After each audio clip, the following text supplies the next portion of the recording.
Okay, we're going to go ahead and get started. Again, I want to welcome everybody. My name is Charlie Castro. I'm an independent acquisition specialist. I've been in the real estate business now since 2008. Just to define what an acquisition specialist is, I help people identify turnkey real estate, whether you're an individual investor looking for one piece of investment real estate, or whether you're a hedge fund or a real estate investment trust looking for a full package. I consult with groups to help them identify opportunities in a number of different markets. Spent 25 years in telecom doing mergers and acquisitions. Married 22 years, got 3 kids, 21, 19, and 13, 2 kids in college, one going into 8th grade. Just to kind of outline today's webinar, Lori's running a little bit late, so I'm going to be doing a couple of different pieces. I'm going to talk a little bit about the real estate business, what's going on in the real estate market currently.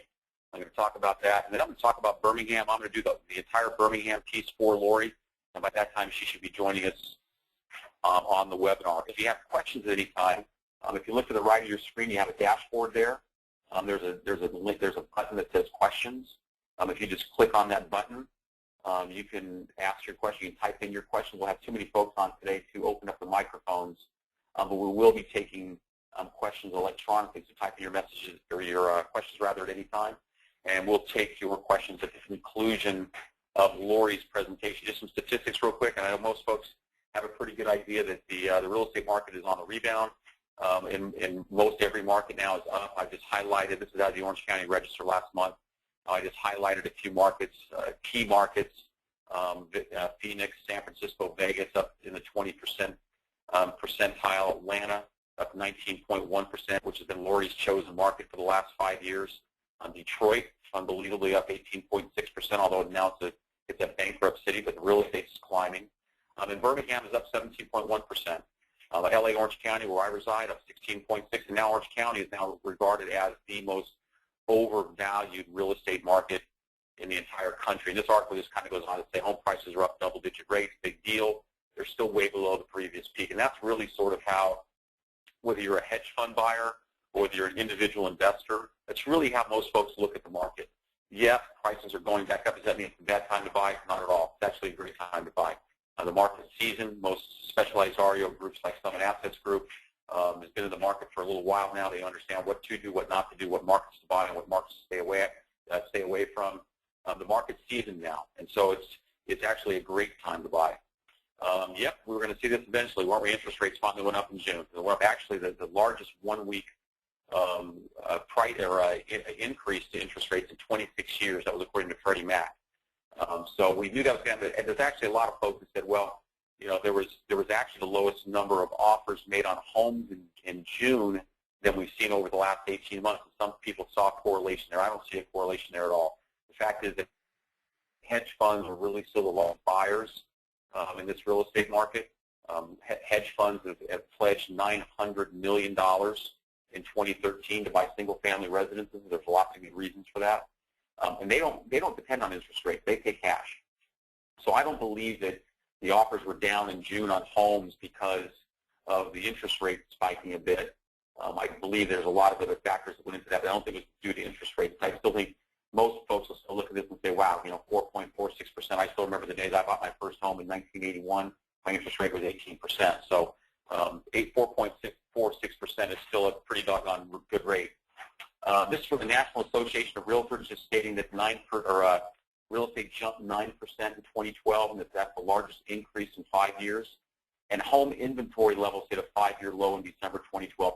Inventory levels are still going down, but that's primarily because of just all the people in the market that are buying. We did a count some months ago. There was 47 hedge funds that were in the marketplace buying single-family residences. So that gives you an idea of why we might be seeing a decline in home inventory. Again, National Association of Realtors, 84% of agents believe that real estate values and number of transactions will increase in 2013. 77% believe that new construction will continue to go up. 74% believe that their local economy will improve in 2013. And that's really an interesting one. 74% believe their local economy is going to improve in 2013 compared to 2012. And that's fascinating because in the last 5 years, we've heard nothing else but fiscal cliffs, the downgrading of our credit rating, you know, just all these terrible things going on in our economy. We actually saw the largest surplus in the federal government, believe it or not. The federal government saw a surplus of $900 million in June. Lots of factors that played into that, but the fact that the economy is really just improving across the board.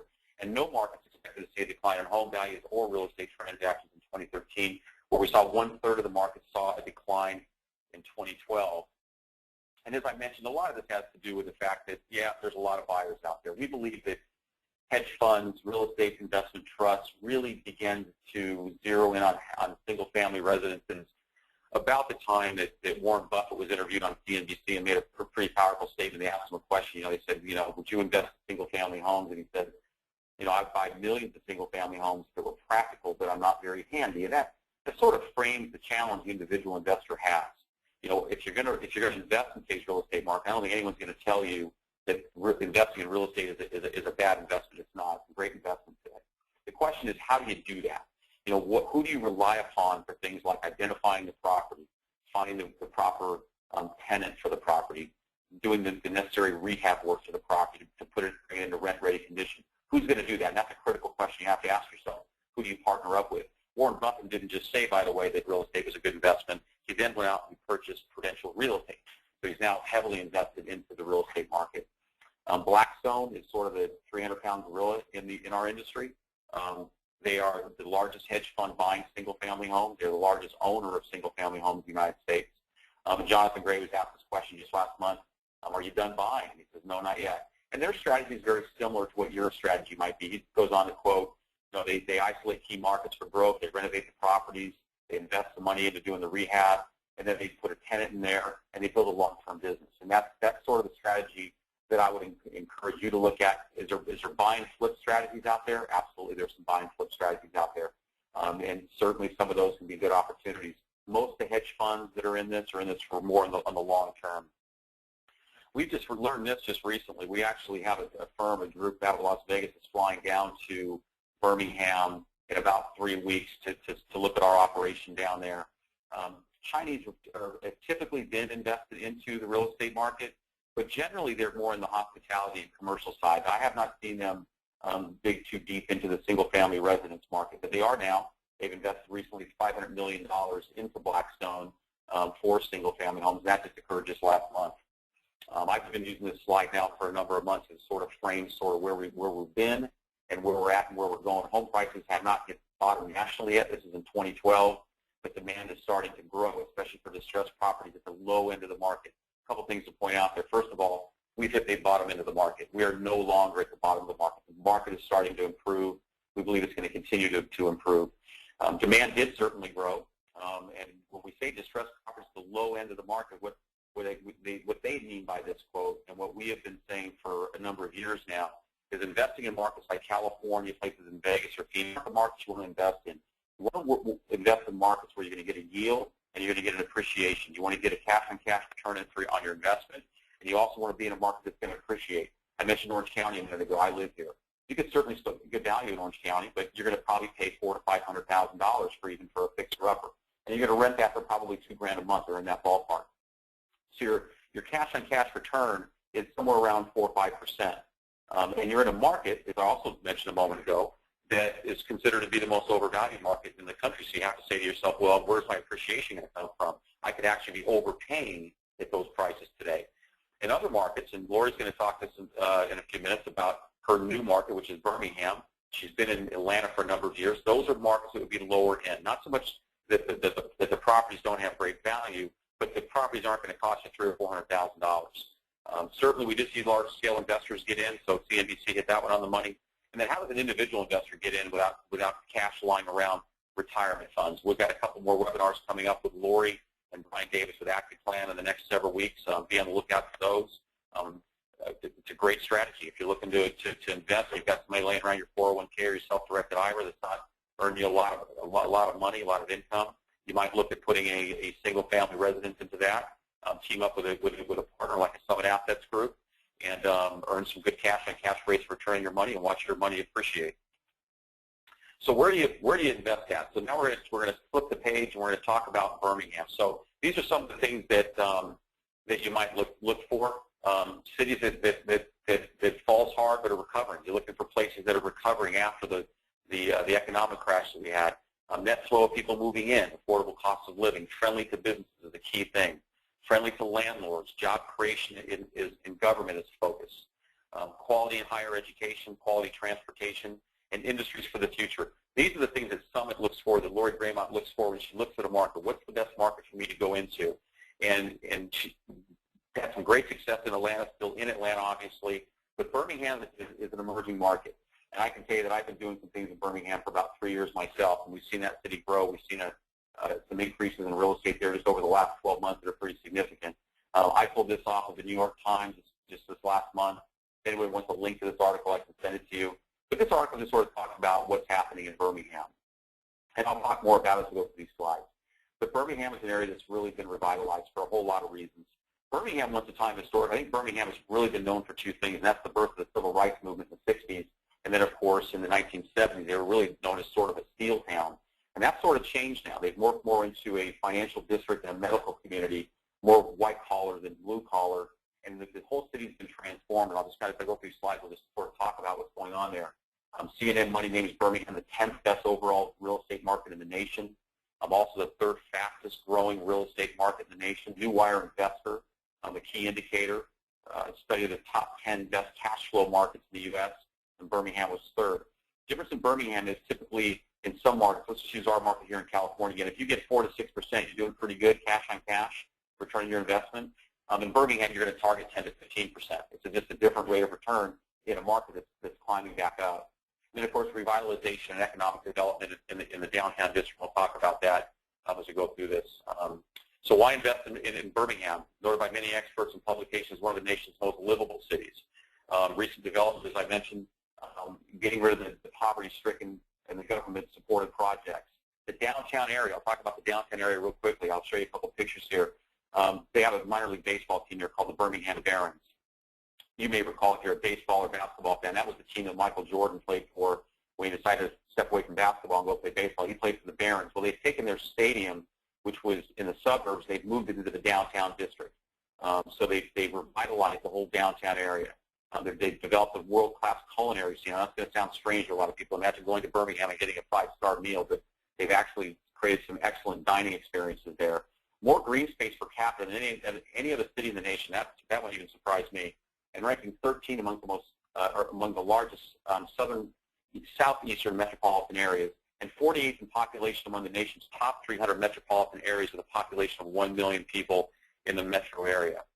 This is the downtown area I was talking about, which you see to the right here is the photo of the stadium being renovated. This whole downtown district, restaurants, bars, nightclubs, that sort of thing. It's all been revitalized downtown. This here talks about some of the investment going on in Birmingham. The city is investing over $1 billion to revitalize the downtown area. The Better Business Bureau in Birmingham, about 2 months ago, announced that they had more investment dollars in Birmingham in 2012 than in any year in their history. So there's a lot of business flowing into Birmingham, a lot of investment dollars flowing into Birmingham, not just in real estate, but in other aspects of the economy.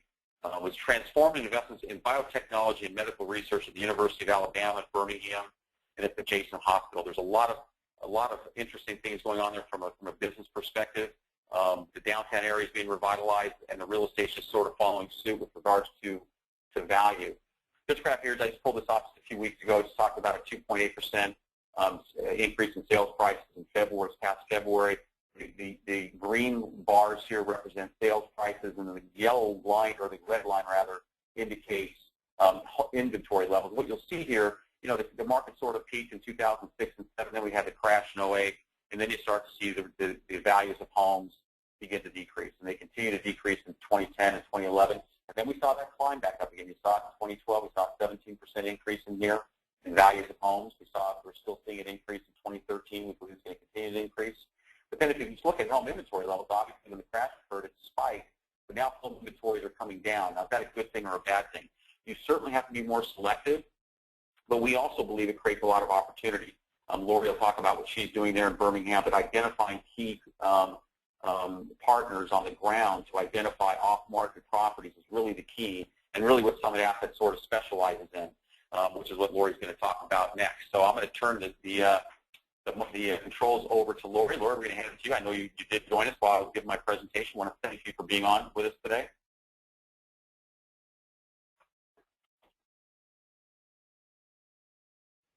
Lori, can you hear me? Charlie, I can hear you. Can you hear me now? I can hear you now. All right. You know, it helps to unmute it. It does help. I figured that's what you're doing. Thanks for being here today. Before you get started, just remind everybody that we're going to take questions again at the conclusion of the webinar, at the conclusion of Lori's presentation. So again, you've got a dashboard there on your screen. Look down to the right of that. You'll see a little button that says questions. You just click on that, and you can type your question, and we'll answer your questions at the conclusion of today's webinar. So again, Lori, thanks so much for being here. Thank you, Charlie, and thank you for doing such a great introduction to Birmingham. It really is, you know, I don't want to call it a sleeper market, but it's not a very well-known market, which is exactly why I love it, because there's so much going on there, and it's an opportunity for us to get in before the big gorillas come in and start pushing prices up. Can you see my screen, Charlie? Yes, we can see your screen well. All right, I'm going to go ahead and get started. Thank you. Okay. So if you don't know who I am, I'm the founder of Summit Assets Group. I'm also a host on Real Estate 360.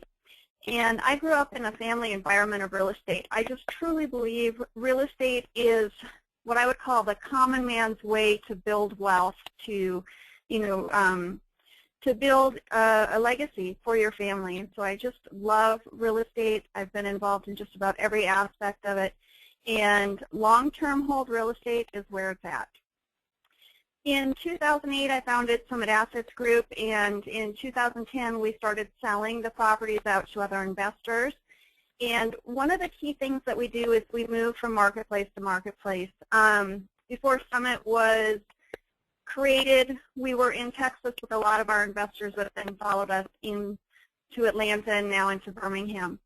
And the key piece is that we take our time to identify the houses and the neighborhoods that are going to be stable, that are going to be great rentals, and that will provide an exit for our owners. So we're an innovative real estate firm. We provide quality cash flow investments in Atlanta and Birmingham. And we also provide note investments for those who don't want to own real estate, but they want to earn on real estate. And we educate, coach, and connect active investors into the strategies that are working in today's market. Since 2009, we've bought and sold over 1,400 homes. So if you look at the group of employees that we have over 65 years of combined real estate experience. There's over 40 team members on the ground. And this was actually, last year we renovated about 45 properties. This year we're at 150, and we're about halfway through the year. So we've really ramped up our operations. You know, we have the experience to buy any risk that might happen, and to avoid them, we also employ the best practices so that we don't create risk. And because we are connected in the communities, if something should come up, we have people we can work with. And that's why it's important to work with companies that have got experience. So the way the process works is we locate a property. And the first thing that we determine about that property is, will it rent? The whole idea of buying the home is not something for us to move into. It's for it to be a rental. And so we first want to know, is it going to be a good rental? If it is, then we go ahead and make our offer conditional on inspection. And we have our contractor inspect it for repairs. Everything passes, we go ahead and buy the property. And then we start setting up the curb appeal, and we start marketing for a renter while we're doing the repairs. Once the repairs are done, we have it inspected before we pay our contractor. The reason we do the inspection at the end is so that we can ensure that our contractors did the work to our quality, that it's a safe place for the tenant, and to provide that information to our buyers. The next piece is to make sure that it's a performing asset. So we work to screen our tenants and move them in. When we screen our tenants, we're looking for a few things. We want to see that they have job stability. Have they been in the same line of work for 2 years? Have they been employed, or have they been laid off? You know, what do we see for stability? We do pull credit. We don't always make decisions based on credit, but we look at what might be the issue. You know, there's people out there who have health issues, and so their credit may not be good. Or we have people who have had short sales or foreclosures. So we look into the credit to see what the issue is. If somebody's had an eviction in the last 5 years, we don't rent to them. If somebody, is having a hard time paying their utility bills, that's usually an indicator that they also had an eviction. Now we pull criminal, and we look at any criminal records, anybody that's been, doing things that we don't necessarily want in our houses, they're not accepted. And one of the things that's really neat when we're screening our tenants is we give them a list of, here's how you get qualified, here's what might disqualify you. And those who've got things on their history they don't want us to know about will usually not even apply. So that saves everybody time.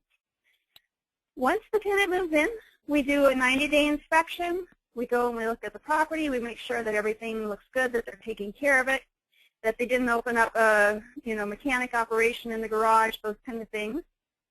And we handle all of our repair claims immediately. We work with a home warranty company, and we're working to communicate with our owners every month. We have a dedicated customer service rep that calls each of our owners every month to make sure they got their reports, and more importantly, that they looked at the reports. And then we have a gentleman that drives by all the homes every month just to make sure everything looks good. When we sell our homes to our investors, we're usually doing a 15-day escrow because a lot of our investors will buy them for cash. We require a $5,000 deposit that's refundable for the first 10 days, no questions asked. So that means if you see a property you like, put down your money, do all the due diligence you want.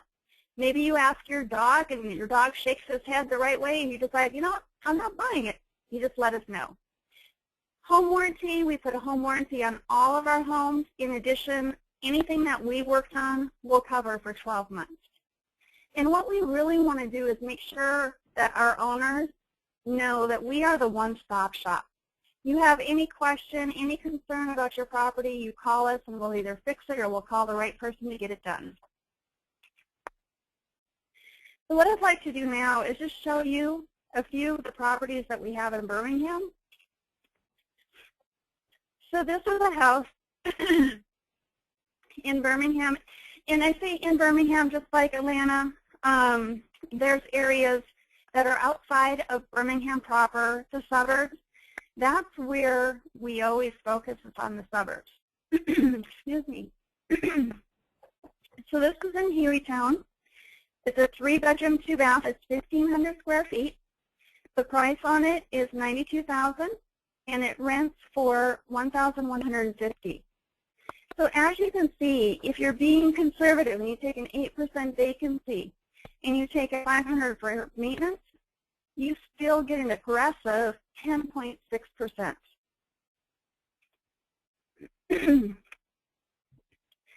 Here's another home. This one is Creek Lane, and the price is not showing there, but it's actually $93,000. It's a 3-bedroom, 2-bath, 1,600 square feet, and the projected rent on this one is $1,320. So you get a return, cash on cash return, 12.2. Now I'm showing you here cash on cash. You can finance these homes if you want, and of course your return would be much higher. But we like to show them cash because we know a lot of people have got their 401ks sitting at former employers that can be rolled over to IRAs, or they've got self-directed IRAs.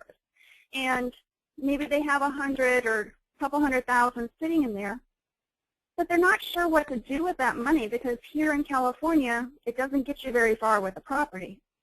So here is a place that you can go with that money and feel secure. So this property, doesn't it look lovely? This is the before pictures. This one is 15th Court, $93,000, rents for $1,200, 10.4%.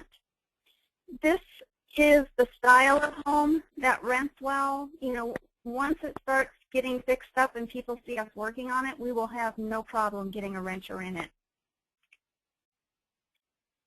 So I've shown you some homes, but the thing that's really important to us is to make sure that you know what your plan is and that you share that plan with us. Because That helps us pick the right property or recommend the right property for you. So the question is, are you looking for income, like cash flow, or equity growth? Would you consider yourself a conservative investor or an aggressive investor? Are you in for short-term or long-term? And short-term, this is like flipping. If you're flipping every 90 days to 120 days. Long-term in this market is 3 to 5 years or even longer. Are you okay being called a slumlord? Or do you want homes that are pride of ownership, that you can pull out the photo album when you're at parties and show them off? Are you looking for single-family, multifamily, or syndication?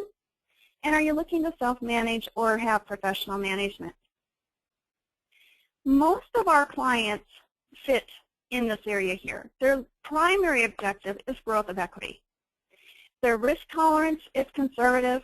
They're in for 3 to 5 years. They're looking for pride of ownership in single-family homes that are professionally managed. Our goal is that we provide 0 headaches. So some of the people that I talk to at the different events always say, gosh, I should have gotten in back in 2011 or 2012, and they're feeling like they missed the opportunity. I want to tell you right now, 2013, you have time to get in. Don't let the year go by without executing your plan to buy investment properties. This is a premium year. You know the trend. The trend is the prices are going up. But you know what? Prices are still 60 to 80% below replacement cost. Interest rates are still at historic lows. Even though they might have bumped up 1%, they're still really low. Lenders are getting more relaxed on their lending. So if you have some things that are a little bit tweaked, you can probably still get a loan. And rents, they're still expected to increase. There's a shortage of inventory, and prices are still affordable. So there's less than 2 months of inventory listed. Banks aren't foreclosing, and hedge funds are buying. There's really no substantial building for the last 6 years, and so finding properties is, the key to finding them is going off market, working with private sellers such as Summit. So I wanted to show you here that we are still in Birmingham well below the cost to rebuild. In the marketplace, it's anywhere from $78 to $105 to rebuild a home. In Birmingham, the last example, the 93,000 at 1,700 square feet, you're buying it for $54 a square foot. So this is our contact information. I know Charlie's going to set it up so that you can ask questions. Please go ahead and ask questions. We're ready. Thank you for your time. Thank you, Lori. And we're going to take questions now. Again, the question, if you're looking for the question box, just to the right of your screen on the dashboard, it says question. You click on that, you can type your question in there. We did have one question asked while we were going through this, Lori, and that was, are we taping today's webinar? The answer is yes, it is recorded. If you'd like to have a copy of it, just contact either myself or Lori and we'll get it to you. It typically takes about 2 hours to upload it to YouTube, so it takes a little bit of time, but we will have it available today. So with that, we'll take questions now if you have questions. And again, Lori, thanks for all that. Appreciate you having me on with you today.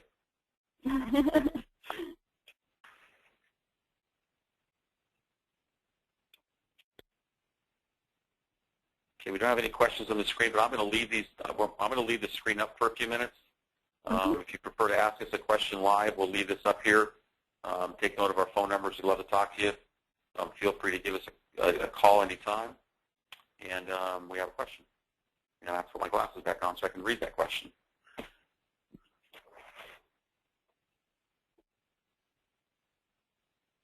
Okay, the question is, Lori, for you. Are properties sold at fair market value or are they marked up?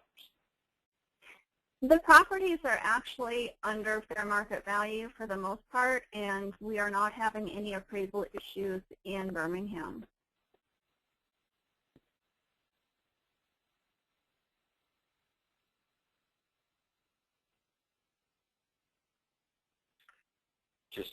hang here for a second, Lori, see if any more gets typed in here.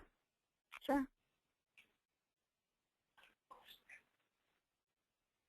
And we have another question.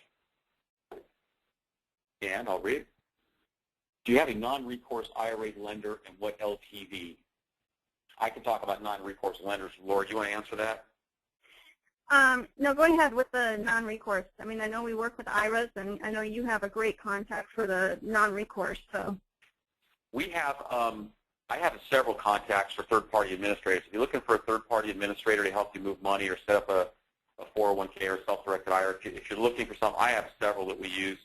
AccuPlan is a really good one. Brian Davis, who we had on with us last week, is one of the better ones. Their fees are extremely reasonable. They do an excellent job. As far as non-recourse lenders go, we've done a couple webinars with non-recourse lenders, and I just want to just kind of throw this out there. We had a couple webinars with non-recourse lenders because we always get asked that question. Do you have lending? Do you have the ability to acquire lending?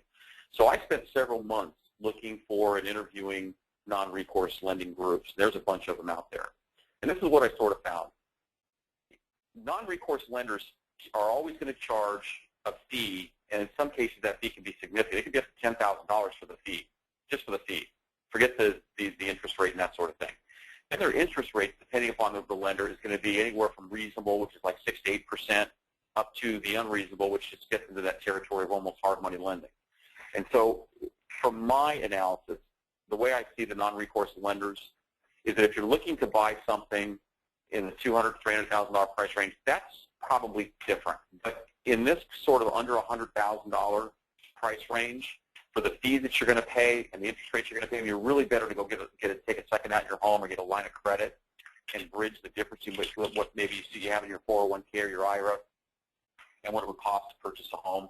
I just think the fees become a challenge.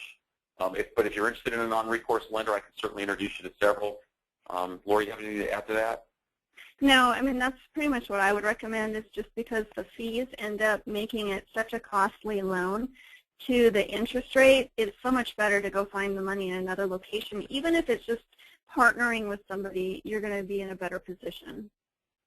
Yeah, absolutely. We just had one of those just recently, as a matter of fact. We had a young gentleman that was in his late 20s who actually partnered up with a family member, and that's how they were able to acquire a piece of property. You're way better off doing that, in my opinion, than spending, again, $5,000 to $10,000 in just the fee and then tacking on that interest rate, which obviously is going to impact your ROI. Next question, Lori, is typically how much are homes sold under the fair market value to an investor? Every home's a little bit different. What I'm seeing is that we're about 10% under market. And this is assuming you're buying a turnkey from us, and turnkey means that we have replaced components such as it's got a new roof or a new HVAC, and you're looking at other homes in the marketplace that haven't had those same upgrades, and you're comparing prices. We're easily 10% below that.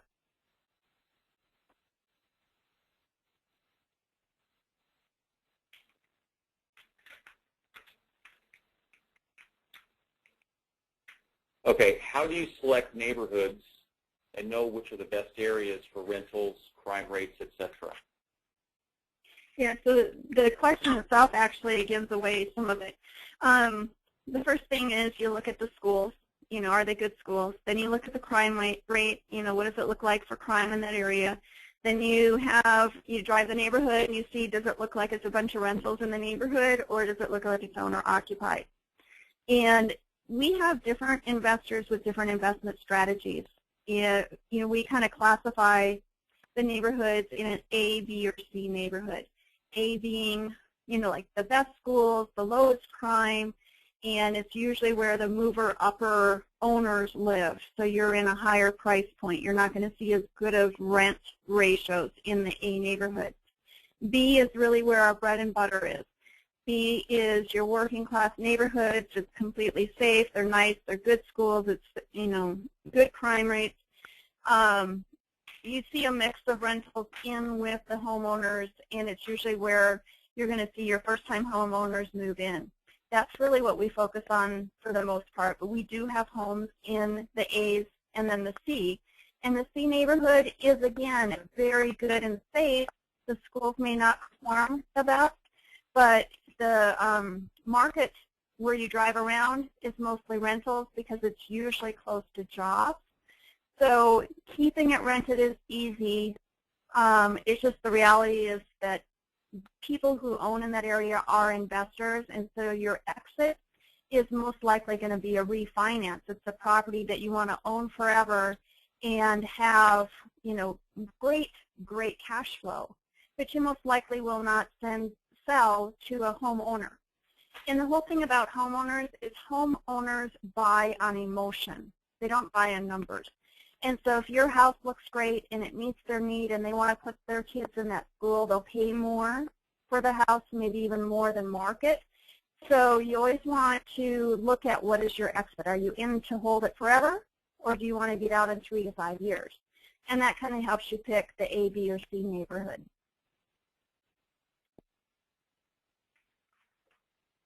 Okay, that's all the questions we have for the moment.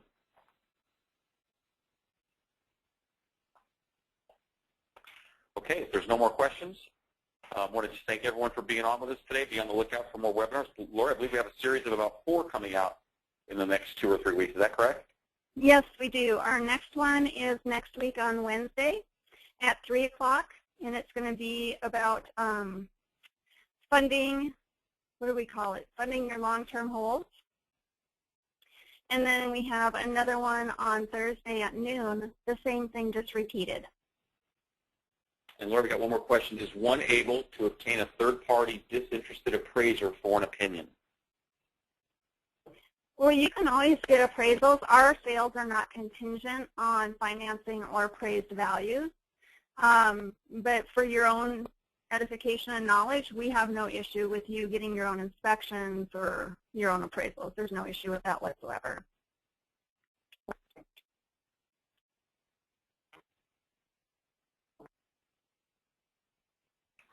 Okay. I don't see any other questions in the queue. Yes, I do. How much earnest money and what is the inspection period? It's a $5,000 deposit, and the inspection period is 10 days, no questions asked. And that's refundable if they choose not to purchase the home. That's right. They just let us know within those 10 days.